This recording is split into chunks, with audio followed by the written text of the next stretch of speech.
Encore une nouvelle semaine, installez-vous confortablement, c'est le récap. Le Maincast Autumn Brawl pour Dota 2, finale complètement CIS avec Virtus Pro qui l'emporte face à No Pangolier. La Konix All-Star Cup numéro 2, le tournoi en ligne a réuni des joueurs majoritairement français sur Hearthstone, et c'est Freeze qui l'emporte face à personne.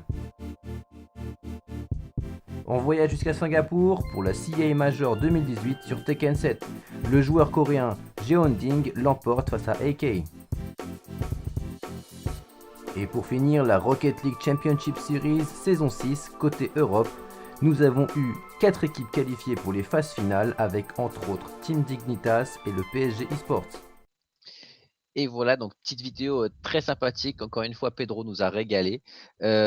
On va parler du coup du Maincast Autumn Brawl, un tournoi qui sortait un petit peu de nulle part. Donc non, ça sortait pas de nulle part, mais c'était vraiment un minor de Dota 2, donc je pensais qu'ils allaient pas avoir autant de hype que ça. Au final, il y a quelques petites histoires dans ce tournoi qui ont fait que beaucoup de gens l'ont suivi, mais aussi qui m'ont fait moi personnellement le regarder. On a eu en fait un petit peu déjà, je vais annoncer, excusez-moi, donc les résultats, j'ai complètement oublié. Donc on a Virtus Pro qui a gagné le tournoi contre l'équipe No Pangolier. Donc c'était une finale complètement CIS, donc les teams donc de l'Est, russes, etc. Mais pour les petites histoires, on a eu le retour de Navi sur le devant de la scène.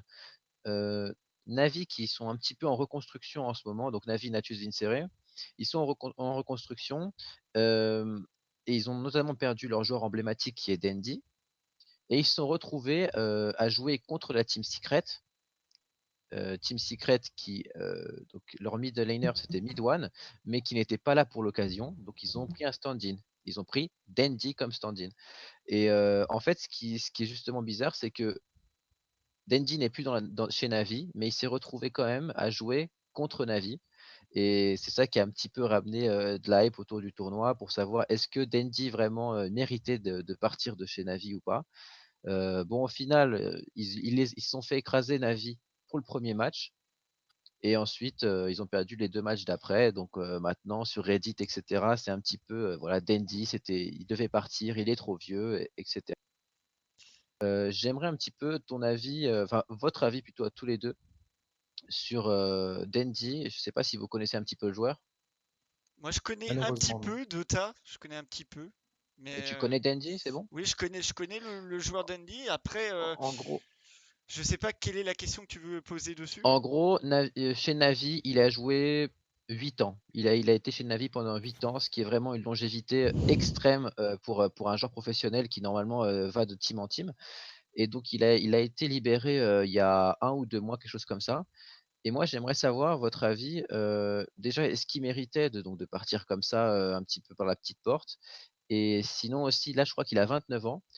Est-ce que vous croyez, je vous repose la question juste après. Donc déjà, est-ce que vous pensez qu'un joueur qui passe 8 ans chez une équipe, voilà, est-ce qu'il mérite de sortir comme ça un peu par la petite porte, voilà. Moi, j'ai juste une question. Est-ce qu'il a gagné avec Navi un grand major, enfin, ou le Z International? Bah, ça fait quand même à peu près. Il a gagné le premier The International. Et ben voilà, il a gagné, puis Ensuite, après il s'est le barré. deuxième, Ouais, il a le bien fait, deuxième. il a tout compris. Il a pris le trophée, Non, il mais s'est barré, et après c'était il y a il est pas. 5 ans, hein. Eh ben c'est pas C'était il grave. y a 5 ans. Ensuite, il a fait deuxième au TI 2 et deuxième au TI 3. Ah bah tu Donc m'étonnes, il y a il un en petit avait peu marre cette le mec. réédition. Et il fait deuxième à chaque fois. C'est pour ça qu'il s'est barré. Non, non, Et bah. donc là, ça fait 2 3 ans, ils font quasiment rien. Ils ont gagné peut-être un tournoi, un Star Ladder, mais pas grand-chose. Ça fait quand même 2 3 ans qu'ils sont en galère à reconstruire autour d'autres joueurs, reconstruire autour de lui, et ça marche pas. Donc au final, ils l'ont un peu libéré, quoi. Non, bah, je trouve ça voilà, normal. S'il a déjà gagné le The International, qui est le plus gros tournoi sur Dota, et puis qu'après bah, il fait deuxième, je pense que un peu de lassitude, ça peut arriver. Je sais pas ce que t'en penses, Léla Riva. C'est ce qu'on a vu à League of Legends. On a des joueurs qui sont comme ça, qui sont extrêmement vieux. On a Soaz notamment, chez Fnatic actuellement, qui était présent à la première Coupe du Monde, donc il y a de ça 8 ans. Mais il a changé d'équipe de temps en temps, ce qui, je pense, renouvelle le challenge pour le joueur pro. Parce que c'est vraiment ça qui les drive, c'est avoir un obstacle et essayer de le relever et de le surmonter. Et reconstruire une équipe, c'est un obstacle en tant que tel. Gagner les Worlds, enfin les championnats du monde une fois, éventuellement refaire 2 fois avec la même équipe, c'est quelque chose. Faire une nouvelle équipe totalement différente sans être la position d'ace, c'est peut-être ce qu'avait Dundee à ce moment-là. D'accord. C'est vraiment un challenge. Et du coup, je suis content que tu passes. Donc, moi, c'est bizarre parce que Soaz, il est assez vieux et au final, il défonce tout. Oui. Bon, c'est pas le cas pour Dandy. Il a recréé des équipes, donc chez Navi, recréé à chaque fois. Ils n'arrivaient pas à performer, ils n'arrivaient pas. Au final, on se pose la question, est-ce qu'il est pas trop vieux? Avec l'âge, c'est les mécaniques qui vont perdre, donc les temps de réflexe, la capacité à exécuter un grand nombre de clics à un moment. Mais on a vu sur StarCraft 2, qui est un jeu qui est quand même éminemment demandeur en nombre de clics par seconde, des personnes qui avaient 40 ans, telles que Whitera, continuaient à performer très correctement, pas forcément au top niveau, mais très correctement, euh, jusqu'à des âges qu'on considérait comme vieux ou avancés dans notre milieu. Donc c'est Et, possible d'être joueur pro, mais il faut adapter le jeu et potentiellement adapter son rôle. Pareil, Soa joue des tanks maintenant. Il n'est plus le joueur de carry qu'il a été il y a 5 ans. D'accord. Et du coup, en fait, c'est un petit peu ce que j'avais vu sur Twitter récemment. Je sais plus si c'était Red Eye, donc Red Eye, je pense que vous le connaissez, ou un autre caster sur Dota, je sais plus exactement, qui disait que Dandy, il doit rester dans la compétition parce que c'est vraiment un immense joueur, mais je pense qu'il doit changer de position, quoi. Et donc C'est ça possible. rejoint peut-être ce que tu dis donc avec Soaz. Moi, c'est vrai que ça me gênerait pas qu'il repasse support, notamment par exemple si on reprend OG. Est-ce que donc Lariva t'avais suivi un petit peu The International ou pas? De très très loin, parce qu'en D'accord. parallèle, on était occupé Ce- sur la grosse ligue ou nos propres D'a- compétitions. Non, mais D'accord, ce bah, je te mec fais un joue à petit résumé. LoL, il s'en fout de Dota. Mais c'est pas grave, Pas c'est du pas tout, grave, j'aime beaucoup. c'est pour la culture. En gros, Notail, qui était donc le capitaine, donc le carry, donc l'ADC de OG, bah, il est passé récemment en support et il a tout défoncé, quoi. Et Ça maintenant, arrive. on voit pas mal de carry, d'ADC, qui repassent support pour essayer un petit peu de faire comme lui parce qu'ils se disent que voilà, ça fait 8 ans que tu joues, tu repasses support et c'est bon, tu gagnes tous les tournois. Mais au final, pas tout le monde y arrive, quoi. Ah non, c'est extrêmement dur. C'est pareil, de passer de joueur à coach ou dans le staff, il y en a qui ont des reconversions difficiles. Mais ça peut de faire du bien à un joueur ou à une personne de changer l'environnement de travail. Ensuite, Nasbrock, il me semble que tu voulais nous parler d'un autre sujet. Eh bah oui, on peut après enchaîner sur le deuxième sujet. Bah, le deuxième sujet, c'était la Konix Cup, hein, le tournoi d'Hearthstone, qui est donc fait par l'association Konix. Donc, eh bah, qu'est-ce qui s'est passé? Bah, c'était des joueurs français sur Hearthstone qui se sont retrouvés. Et ce qui se passe, c'est que Méziane, bah, ce n'est pas le premier tournoi, effectivement. Ça a commencé en août, ça va continuer, et puis il y aura un système de points, pareil, qui permet d'avoir une qualification. Et ben là, pour ce deuxième tournoi, c'est Freeze, le joueur de chez Arcaneum. Arcaneum Gaming, c'est les personnes qui sont du côté de Villeurbanne et de Lyon, si je ne me trompe pas. Voilà, il a gagné, il a éliminé le favori qui était Magic Geek. On se rappelle Magic Geek, hein, il a fait, que je dis pas de bêtises, je veux pas me tromper, je vais regarder mes notes. Hein. Oui, c'est ça, c'est la première place à l'Occitanie et deuxième place à.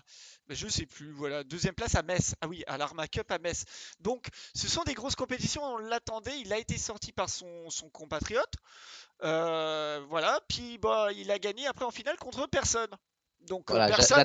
j'attendais que tu le dises, j'attendais. Personne, c'est personne. Voilà, on n'a C'est pas le beaucoup, fils caché d'Ulysse. on n'a pas beaucoup d'informations sur personne. Donc, si vous en avez, nous, on est tout preneur. Alors, vous pourrez, voilà, suivre les compétitions. Voilà, pour les personnes qui veulent s'enregistrer, c'est notamment sur Battle5. Voilà, c'est donc là le prochain sera, bah, je crois que c'est dans 2 semaines, le prochain, si je dis pas de bêtises.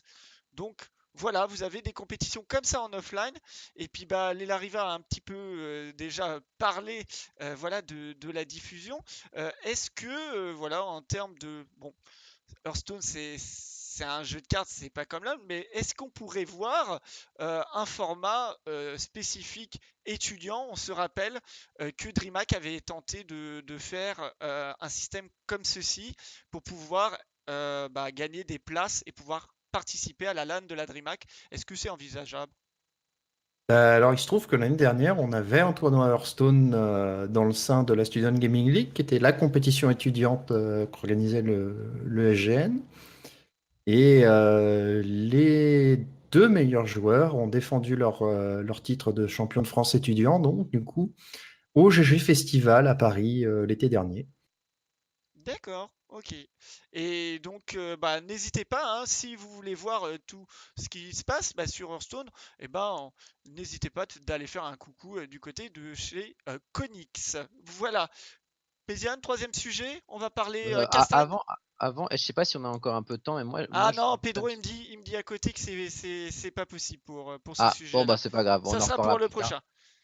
prochain. Donc on va continuer donc sur Tekken 7, on va parler du SCA Major. Donc il s'est déroulé à Singapour, il me semble. On a eu un gros tournoi, beaucoup de niveaux. On a eu Jeonding donc qui a remporté le tournoi, donc il a gagné 2500 $ et 300 points pour le tournoi TWT. Tekken World Tour, voilà, j'ai eu du mal à le trouver. Et donc il a gagné face à AK, AK qui gagne 220 points et 1250 $. Qu'est-ce que je voulais dire, il me semble, oui, on a eu quand même Qdan qui finit 4e. Bon, Qdan on l'attendait un petit peu dans les tops. Bon, et top 4 c'est quand même honorable. Bien. Qdan qui avait gagné le Fighting Game Challenge il y a 4 mois, je crois, quelque chose comme ça, et il avait fini aussi 2e aux 2 autres derniers tournois. Bon, c'est un peu dommage pour lui, mais je pense qu'il est toujours dans les tops et c'est plutôt pas mal. Oui, on a vu que. Alors, Tekken, je sais pas si tu suis les jeux de combat. Nous, on est plus enfin, moi personnellement, de Street 5, donc Street Fighter 5 arcade. Je vois un peu les compétitions. Tekken, voilà, c'est un peu le jeu qui fait un peu de l'ombre à Tekken. Moi, j'avais juste une question dessus. Tu vas avoir un petit parallèle. Est-ce que tu penses que LoL fait de l'ombre à Dota? Et c'est un peu particulier parce que Dota est aujourd'hui, je pense, un jeu qui est de niche. Je ne suis pas sûr qu'il soit en croissance vis-à-vis de du nombre de joueurs ou de leur communauté professionnelle. Ils ont probablement un vivier bien installé. Là où Riot Games enfin LoL a arrêté sa croissance probablement cette année, où on a vu Riot Games faire beaucoup plus de pubs pour essayer d'acquérir de nouveaux joueurs, donc mettre du marketing là-dessus. C'est des jeux qui ne sont pas à la même phase de leur vie, qui n'ont pas apporté la même chose à l'e-sport, même si la compétition entre les deux au niveau des cash prize, à un moment, a été assez rigolote entre Dota et Riot Games, de savoir qui aurait le plus gros cash prize. Ça a permis de populariser un peu l'e-sport parce que ça faisait bien les gros titres dans les journaux. Non, il y a 2 millions pour juste des gens qui a 5 personnes qui jouent à l'ordinateur. Regardez, c'est incroyable! Mais est-ce qu'il y en a un qui fait de l'ombre à l'autre? Oui, j'aurais tendance à dire le plus gros. Et étant donné qu'on a quelque chose comme 100 millions de joueurs sur League of Legends dans la planète entière et que c'est le jeu qui marche en Chine, qui est la prochaine puissance, enfin, c'est la puissance en e-sport dans le monde entier, c'est probablement LoL plus que Dota. J'ai le droit de contre-attaquer ou pas? Oui, oui, Vas-y. c'est pour ça, hein, c'est fait exprès. Parce qu'en fait, je suis désolé, hein, mais on voit tous les joueurs de StarCraft 2 français, mais aussi francophones, ils se remettent à Dota, ils se mettent pas à LoL. C'est tout. Ah, Pourquoi? il quitte un dead game pour un second. Ah, c'est peut-être, mais on se pose la question pourquoi? Bah, j'ai pas encore démarré LoL et pour Parce que Dota, c'est pas, et moi pourtant, je trouve, suis en SC2. parce que effectivement, moi je trouve que bon, ok, ils ont certes beaucoup plus de public, etc.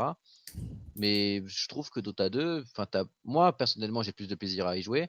Et si les joueurs de StarCraft 2 s'y mettent aussi, moi je pense que ça confirme ce que je dis, quoi. Oui, mais on parlait de l'ombre, il fallait choisir un critère. Si c'est juste le critère de qui préfère quoi, oui, Dota 2 fait de l'ombre à LoL. Clairement. Ouais, c'est vrai. Mais en fait, c'est vrai que t'as raison de pointer ce Et truc-là. Si faut qu'on prenne différents critères. Si on veut parler de qui gagne entre LoL et Dota, entre guillemets, ce sujet il est à chaque fois repris et repris. oh, sur YouTube, il y en a des vidéos. Ouais, c'est vrai qu'il y en a pas mal. Faudrait juste qu'on prenne plusieurs critères différents et on verra. Au final, ce sera juste Paris eSport qui aura le droit de trancher, ou France eSport qui dira voilà, Dota c'est mieux que LoL, c'est terminé. Voilà. Parce que Médiane l'a dit. Voilà, ce sera comme ça dans la définition. Méfie-toi, je suis aussi membre de Paris Sport. Ouais, c'était la petite question, voilà, Mais on est tous d'accord, StarCraft 2, c'est génial. Bon. Bah, moi j'ai du mal, mais bon, ça c'est autre Ah chose. bah, Oui, on n'est bon. pas d'accord alors. Quand on a 30 d'APM, c'est plus dur, forcément. Mais Ziane, c'est l'heure du. Tu as une question ou c'est l'heure de notre De- dernier sujet? Bah, je pense qu'on va passer au dernier sujet. Dernier sujet. Donc on va passer.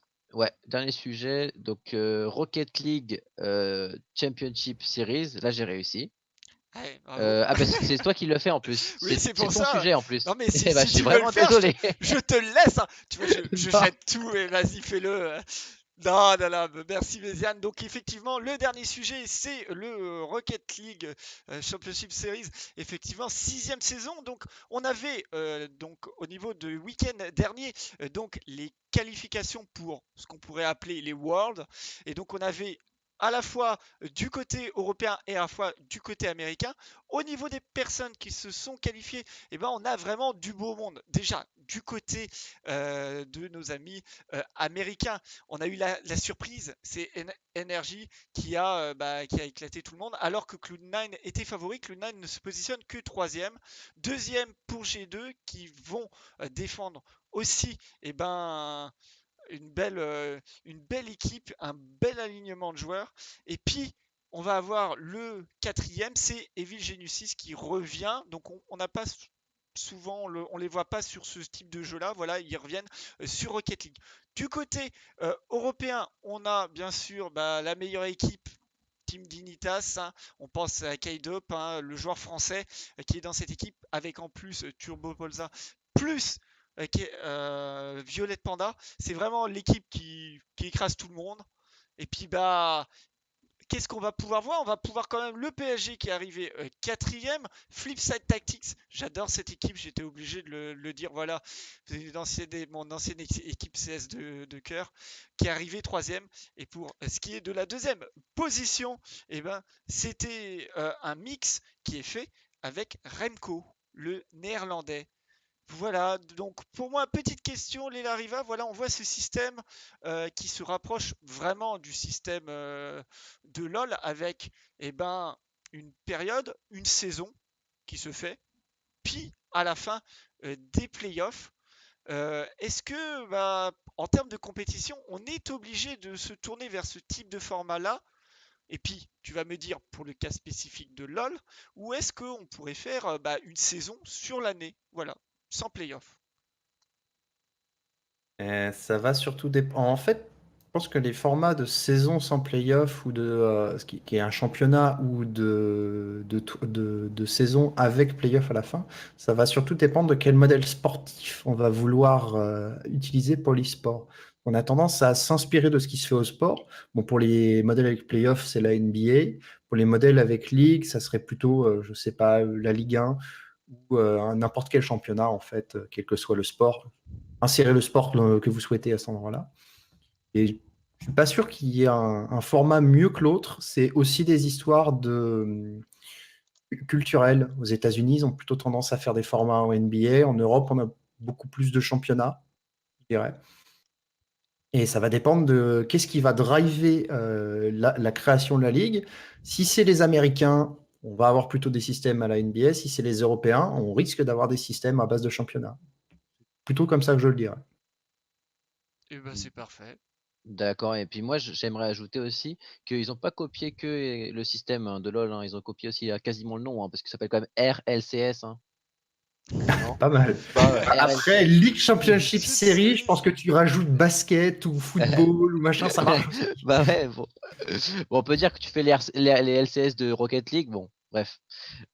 Sinon, je trouve que, je sais pas, moi sur Dota 2, le système est un peu différent puisque on a donc les Pro Circuit Points et tu as des tournois, donc à chaque tournoi, chaque major et chaque minor te rapporte des points et tu es qualifié ou pas pour le The International, mais ça veut pas dire que tu y seras pas parce qu'après The International, tu peux te qualifier, faire les Open Qualifiers, les qualifs régionales et ensuite arriver au TI. Moi, je trouve que le système de ligue, j'ai l'impression que ça sécurise un petit peu, Les joueurs, mais notamment. voilà. Mais sinon, si on prend le système de Dota, j'ai l'impression que c'est pas moins sécurisé, beaucoup moins sécurisé mais que ça t'apporte beaucoup plus de hype. Parce qu'on se dit, petite équipe, ils vont réussir, vous inquiétez pas. Ils ont disband il y a un mois, mais ils vont réussir à faire un truc et ils vont arriver au tiers. Exactement. Tu as bien soulevé le point fort et le point faible des ligues face à d'autres systèmes tels que celui de Dota. C'est le, la, la sécurité qu'on peut donner aux joueurs vis-à-vis de leur salaire et de leurs conditions de travail. Après, je vais quand même ajouter. Mais l'hype, c'est bien aussi, j'adore. Ouais. Après, je vais quand même ajouter un truc, mais qui est pas forcément très sportif.